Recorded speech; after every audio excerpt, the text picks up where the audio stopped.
प्रिय बच्चों, आज मैं आपको विनय के पद, इसके दूसरे पद में जो कहानियाँ आई हैं उसके बारे में बताऊंगी।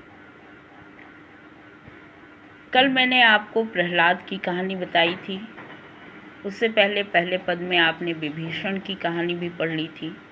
अब भरत और उसकी माँ की कहानी। भरत की माता का नाम था कैकेयी। ये राजा दशरथ की पत्नी थी और राजा दशरथ ने अपने वचन के अनुसार इनको 2 वर मांगने का आश्वासन दिया था।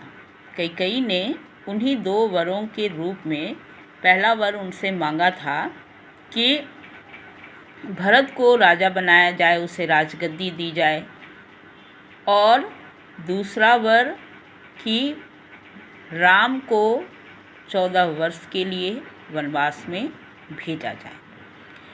जिस समय पर कैकेयी ने ऐसा किया, भरत उन दिनों अपने नाना के घर अर्थात ननिहाल में थे। वे जब उनको पता चलता है कि ऐसा सब कुछ हुआ है, वे अपनी माँ से बहुत नाराज़ होते हैं, क्योंकि भरत अपने बड़े भाई श्री राम से बहुत प्रेम करते थे और श्री राम के वनवास चले जाने पर वे बहुत दुखी होते हैं। वे अपनी माता के कहे अनुसार या इच्छा अनुसार राजगद्दी नहीं लेते हैं, बल्कि उसका त्याग कर देते हैं। तो ये थी भरत की कहानी। उसके बाद बलि ने अपने गुरु का त्याग किया था। इसकी कहानी यही है कि बलि दक्षिण के एक बहुत यशस्वी राजा थे, बहुत ही परोपकारी, अपनी प्रजा से प्रेम करने वाले, बहुत ही दयालु। तो एक बार राजा बलि के पास एक वामन आते हैं। वामन बौने को कहा जाता है, और ये जो वामन थे वे स्वयं भगवान विष्णु थे। तो भगवान विष्णु जब उनके पास आते हैं और उनसे 3 कदम भूमि तपस्या करने के लिए मांगते हैं, तो उनके गुरु शुक्राचार्य ये अपने ज्ञान से जान लेते हैं कि यह जो वामन है वो कोई साधारण मनुष्य नहीं है, बल्कि स्वयं भगवान विष्णु हैं। और इसलिए शुक्राचार्य अपने राजा से कहते हैं कि आप उनको ज़मीन मत दीजिए, क्योंकि ज़मीन देने का परिणाम क्या होगा उसको वे जान गए थे। लेकिन राजा बलि ने कहा कि जिस भगवान को प्रसन्न करने के लिए लोग उसकी पूजा करते हैं, यज्ञ करते हैं, हवन करते हैं, आज वही भगवान मुझसे कुछ मांग रहे हैं, तो मैं उनको अवश्य दूंगा। और फिर कह देते हैं कि आपको, वामन को कह देते हैं कि आपको जहाँ से इच्छा है, जहाँ इच्छा है, वहीं आप 3 पग भूमि अपनी तपस्या के लिए ले सकते हैं। तब वामन जो भगवान विष्णु के रूप थे, वे विशाल रूप धारण करते हैं। एक पग में स्वर्गलोक, दूसरे में पृथ्वीलोक, ये नाप लेते हैं।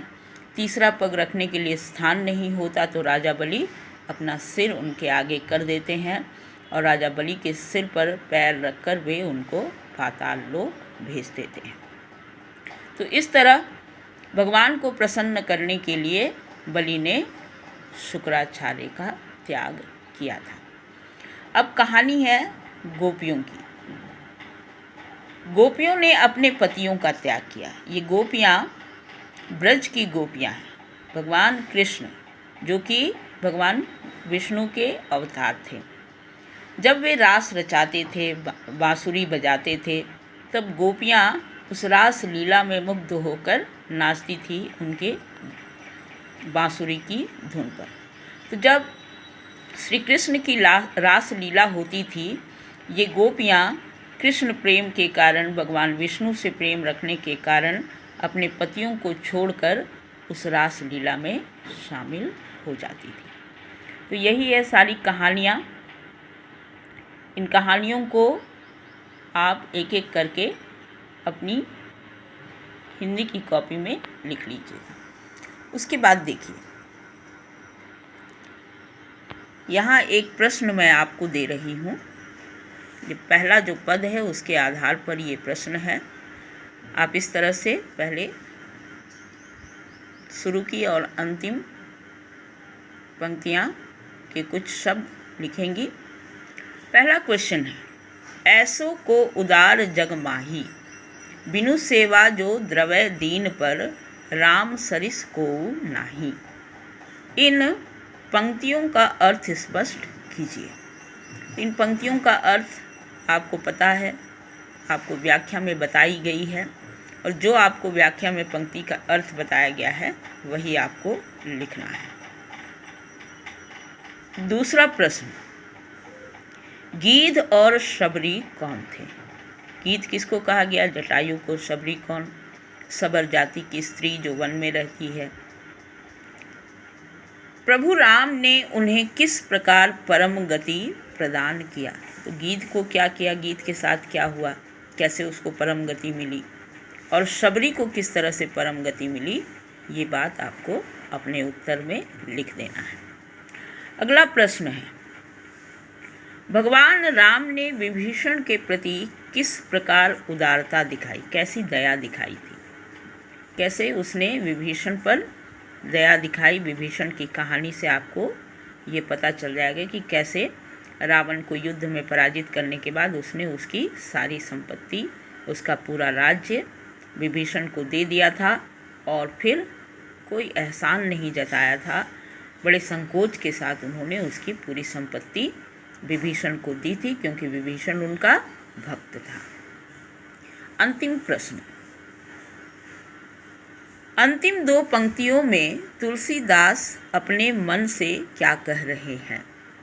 तो पद के आखिरी दो पंक्ति में कवि ने अपने मन से क्या कहा है, यह आपको उत्तर में लिखना है। सारे प्रश्नों के उत्तर आप व्याख्या के आधार पर लिखिएगा। ये सब अपनी कॉपी में आप लिख कर रखिए।